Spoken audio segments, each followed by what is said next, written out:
कि पाकिस्तानिया सब आएगा तो सतर्क रहना है। इस सबसे और सबके आने से पहले ही उस सबको गांठ देना है। ये कसम खा ले कि हमार मुखियावा के बेटा के इलाज अगर सरकारी अस्पताल में होई। एक बार आप चुनाव लड़े हैं तो लोगों को दिलचस्पी ये भी होगा कि अब मनीष कश्यप दोबारा भी चुनाव लड़ेंगे क्या? कैसे समझ में आएगा, कैसे समझ में आएगा? आप ही बताइए ना। वोट दीजिएगा अनपढ़ जाहिल गंवार नेता को, वोट दीजिएगा खाली पैसा वाला को, तो कैसे समझ में आएगा? लड़े थे तो क्या सिस्टम सुधारने आए थे क्या? प्रयास किए थे, प्रयास किए थे। कहाँ चूक हो गई वहाँ पे? हम निर्दलीय थे तो चूक है, उससे बड़ा चूक का है। 10,000 वोट मिला आपको। हम तो छोड़िए ना कितना वोट मिला, पार्टी का सेवा किए होते तो शायद पार्टी से टिकट मिलता। कौन पार्टी का सेवा ज़्यादा करने पर मेवा मिल रहा है आजकल? कि पाकिस्तानिया सब आएगा तो सतर्क रहना है। इस सबसे और सबके आने से पहले ही उस सबको गांठ देना है। अगर मैं अपने माँ के चेहरे पे मुस्कान ला दूँ तो मैं एक अपनी माँ का बेटा कहलाऊँगा, और मैं 2 4 10 माँ के चेहरे पे मुस्कान ला दूँ तो मैं सभी माँओं का बेटा कहलाऊँगा। अब बड़ा डर लगता है, माँ को भी डर लगता है और भी बहुत सारे लोगों को डर लगता है, लेकिन डर के आगे जीत है। कि डिजिटल मीडिया में जो पत्रकारिता हो रहा है वो तो कमाल का हो रहा है। चाहे किसी को बोलने नहीं आए, पूछने नहीं है सवाल, फिर भी रेल दे रहा है भ्रष्टाचारी लोग। बड़े बड़े चैनलों के पत्रकारों को करना चाहिए, वो नहीं कर रहे हैं। उन्हें ईमानदारी पूर्वक पहले अपने सर पे हाथ रख के कसम खाना चाहिए कि हम पत्रकारिता में जा रहे हैं। हालांकि आर्मी का भी स्थिति खराब करने का भरपूर प्रयास किया जा रहा है। जैसे अग्निवीर योजना, 4 साल में जो है आर्मी में जाइए, गन चलाना सीख जाइए और उसके बाद से बेरोजगार हो जाइए तो यहाँ पे गन चलाइए।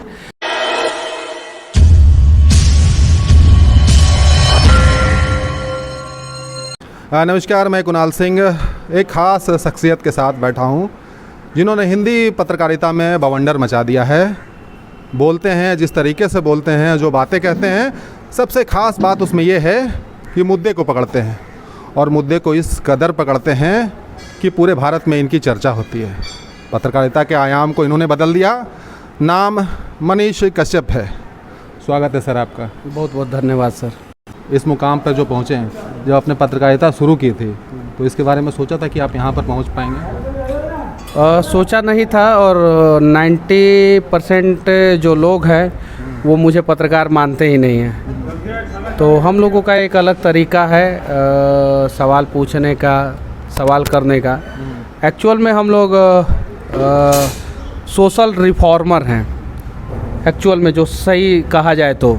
क्योंकि हम लोगों का शब्द, हम लोगों का तरीका जो आज के का पत्रकारिता है उससे मैच ही नहीं खाता है।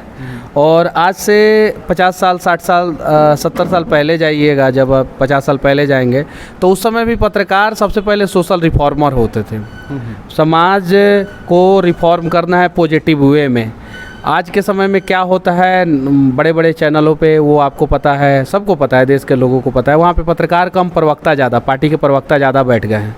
ठीक है, और सिर्फ एक लेबल लग गया है कि आप जर्नलिस्ट हैं। तो हम लोग उन लोगों के भीड़ से थोड़ा सा अलग है, इसीलिए बहुत सारे लोग हम लोगों को पत्रकार मानते ही नहीं हैं। तो डिजिटल प्लेटफॉर्म पे जिस तरीके से पत्रकारिता आज के वक्त में हो रही है, आपको देखकर बहुत लोग फॉलो करते हैं और बहुत लोग पत्रकारिता में आ गए हैं, तो आपको लगता है कि अभी जो पत्रकारिता हो रही है वो सही हो रही है? बहुत सारे लोग बोलते हैं कि अभी जो पत्रकारिता हो रही है वो गलत हो रही है। शब्दों का चयन सही से नहीं हो रहा है, रिलाई जैसे शब्द आ गए हैं। तो चलिए ठीक है, हम रिलाई जैसे शब्द को जो है डिक्शनरी से ख़त्म कर देंगे, हम नहीं बोलेंगे, एकदम प्रॉपर शुद्ध तरीके से ओम जय जगदीश हरे करेंगे। लेकिन जो पहले से जो पत्रकार लोग हैं वो लोग तो अपने कर्तव्यों को समझ जाएं कि करना क्या है, क्या नहीं करना है। आप देखिए जितना भी बड़ा बड़ा चैनल है वो या तो पक्ष के तरफ झुका हुआ है या विपक्ष के तरफ झुका हुआ है। उनसे पूछिए ना कि देश की तरफ कौन कौन सा चैनल झुका हुआ है। तो ये चीज़ें हैं।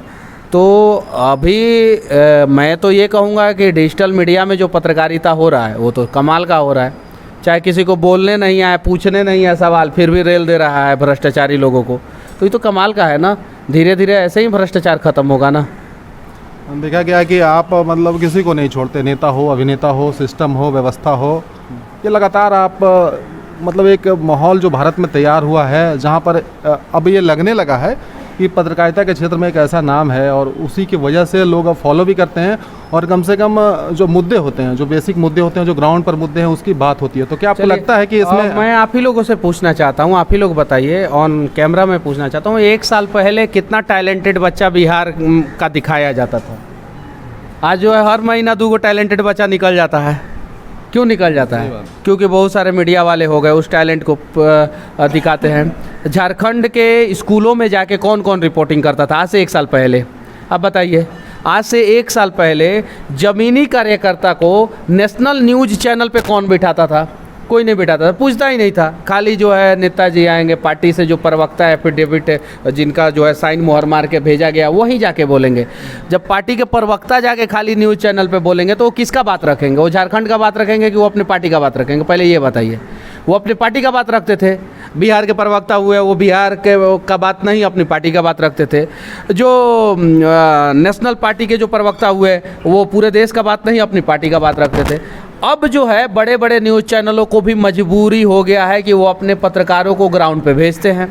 बड़ा बड़ा चैनल के जो लोग जो है बिहार, झारखंड, उत्तर प्रदेश में मुझे फॉलो करते हैं, मैं कोई मुद्दा उठा देता हूं तो अगले दिन देखता हूं कि बड़ा बड़ा चैनल वहां पे पहुंच जाता है। हालांकि जब बड़ा बड़ा चैनल पहुंच जाता है तो उसके बाद से कुछ लोग पहुंचते हैं, उसका विरोध भी करते हैं।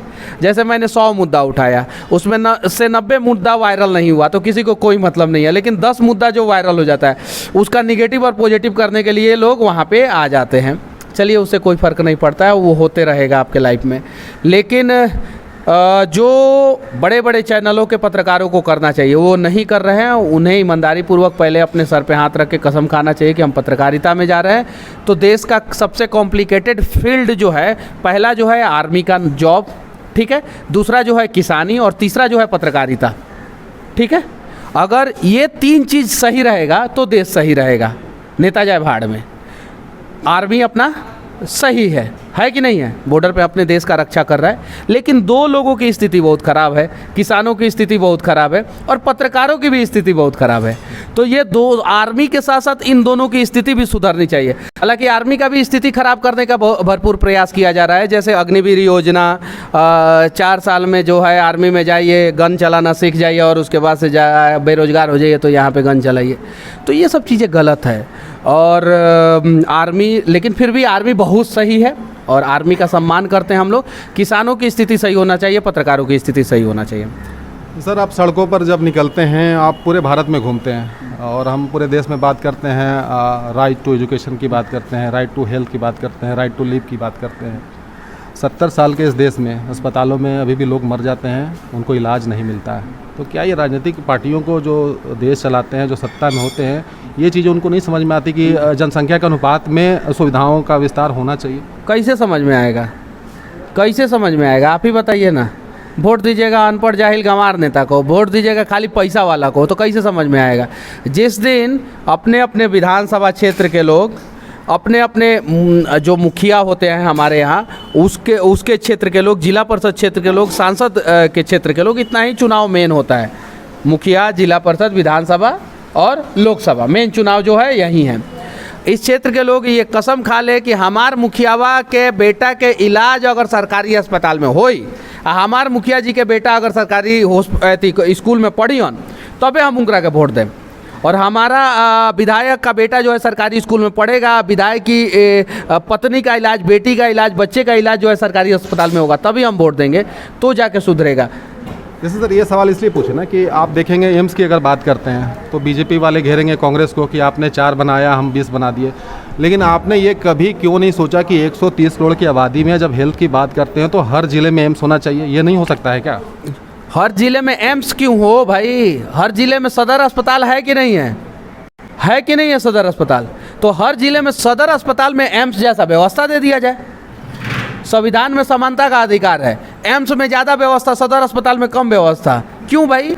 जो व्यवस्था एम्स में हो वही व्यवस्था सदर अस्पताल में दे दिया जाए। जिला का सबसे बड़ा अस्पताल कौन सा होता है?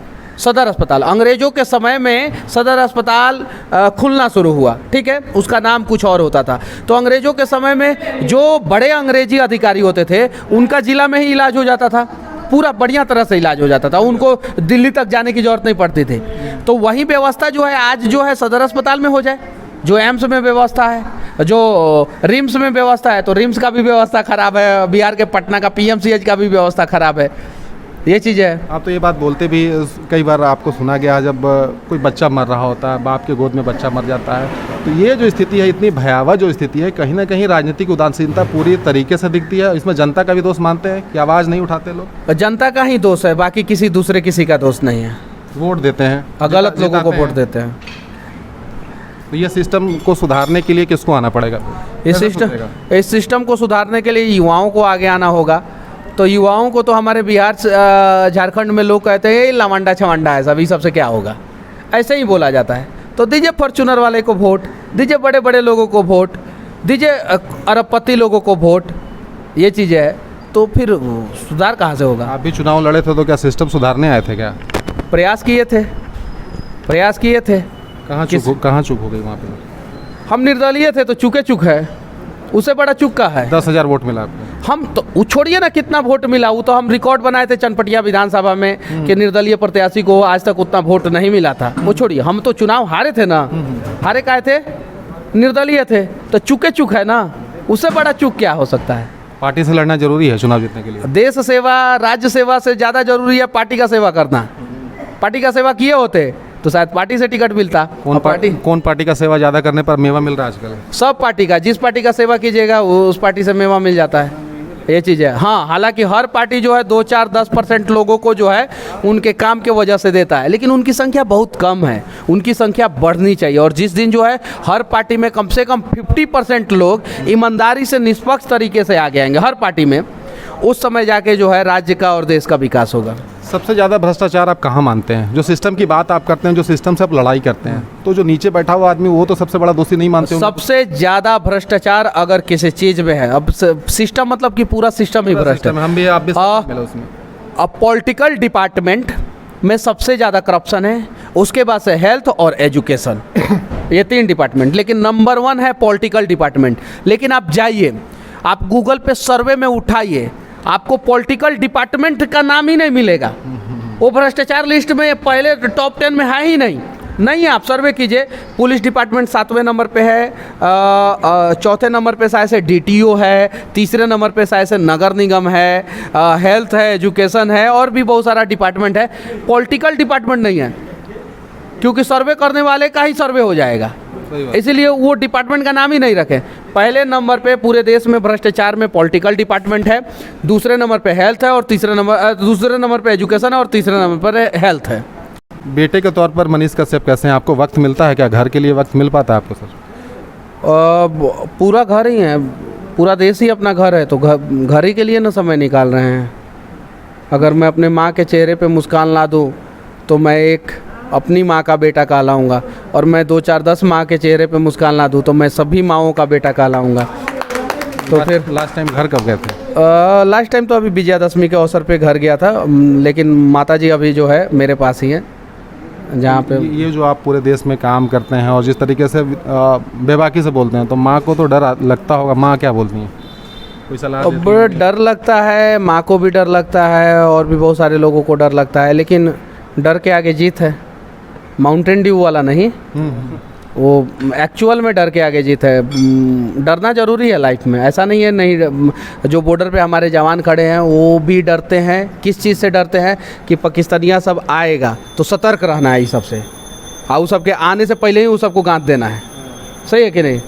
अगर वो लोग एकदम फ्री हो जाए, टेंशन फ्री हो जाए, क्या है वो सबसे कुछ नहीं होने वाला है, तो फिर हम 20 नहीं पड़ेंगे। तो पहले से ही वो सतर्क रहते हैं। तो सतर्क का ही दूसरा नाम है डर। तो वो सबको लगता है, हमको भी लगता है। आजकल क्रिएटिविटी के नाम पर, अभिव्यक्ति की आज़ादी के नाम पर कुछ भी बोला जाता है, कुछ भी बनाया जाता है। फिल्में जो आजकल बन रही है बॉलीवुड में, लगातार आप सुन रहे होंगे, अभी आदि पुरुष एक फिल्म बनी है, उसको लेकर भी लगातार विरोध हो रहे हैं। आपका क्या विचार है उस पर? आप किस तरीके से देखते हैं सारी चीज़ों को? अब उस प्रकार की फिल्में नहीं बननी चाहिए जिससे किसी भी धर्म के लोगों का भावना आहत हो, चाहे वो मुस्लिम धर्म हो, हिंदू धर्म हो, सिख धर्म हो, ईसाई धर्म हो। किसी भी धर्म के लोगों के भावनाओं को आहत पहुंचाने का जिम्मेवारी जो है ना, बॉलीवुड के सर पे नहीं है। तो अगर ऐसा कर रहे हैं तो उनकी भी लड़ाई ज़बरदस्त तरीके से होना चाहिए। आप एक तरीके से रिलाई मशीन के तौर पर भी पूरे इंडिया में जाना जाते हैं। इंजीनियरों के पीछे खास आपका इंटरेस्ट होता है, कोई खास कारण है? इंजीनियर रहे हैं खुद इसलिए? इंजीनियर हूँ, मुझे नॉलेज है कहाँ किस प्रकार से भ्रष्टाचार होता है, इसलिए मैं उसके खिलाफ जो है अगर कहीं गलत होता है तो मैं बढ़िया तरीके से उन लोगों का क्लास लगाता हूँ। मतलब इंजीनियर होने का फ़ायदा पत्रकारिता में पूरा मिल रहा है आपको? पहला इंजीनियर पत्रकार है। मेरे से पहले जो है ना कोई इंजीनियर पत्रकारिता में आया ही नहीं था, सोचा भी नहीं था ये चीज़ है। और हाँ, मैं बेरोज़गार वाला इंजीनियर नहीं हूँ, मैं जॉब करता था और बढ़िया बढ़िया कंपनी में जॉब करके आया हूँ। फिर उसके बाद से जब बिहार आया, देखा कि कुछ गड़बड़ है, तो उसके बाद से मैं लग गया। एक बार आप चुनाव लड़े हैं तो लोगों को दिलचस्पी ये भी होगा कि आप मनीष कश्यप दोबारा भी चुनाव लड़ेंगे क्या? मेरे चुनाव लड़ने से ना लड़ने से जो है, अगर फ़र्क पड़ता है और पॉजिटिव फ़र्क पड़ता है तो लड़ सकता हूँ, बिल्कुल लड़ सकता हूँ, क्यों नहीं लड़ सकता हूँ। अगर लोग कहेंगे कि नहीं तुम लड़ो चुनाव तो बिल्कुल लड़ सकता हूँ, और लोग कहेंगे नहीं तुम पत्रकार बने रहो तो पत्रकारिता ही करूँगा, क्योंकि हम लोगों ने अपने आप को सोसाइटी के लिए समर्पित कर दिया है।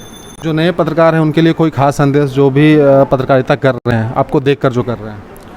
बस नए पत्रकारों के लिए यही संदेश है कि आप लोग जो है थोड़ा लॉजिकली तरीके से वीडियो बनाएं और सही तरीके से वीडियो बनाएं, ताकि जो है पत्रकारों पे उंगली कोई ना उठाए।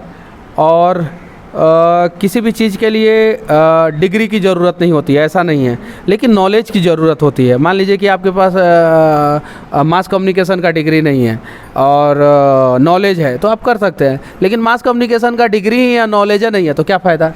तो सबसे पहले पत्रकारिता के सेक्टर में आ रहे हैं तो नॉलेज होना चाहिए और जिगर होना चाहिए। मतलब कि बड़े बड़े करप्ट लोग, भ्रष्ट लोग, दलाल नेता, ऐसे लोगों के खिलाफ जो है आवाज़ उठाने के लिए आपके पास जिगर होना चाहिए।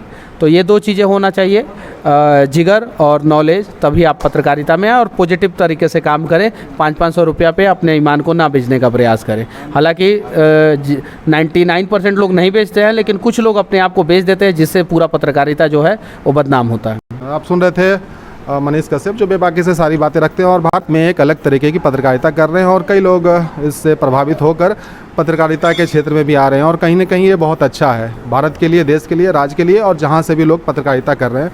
मनीष जी, आपका फिर से बहुत बहुत धन्यवाद। जय हिंद।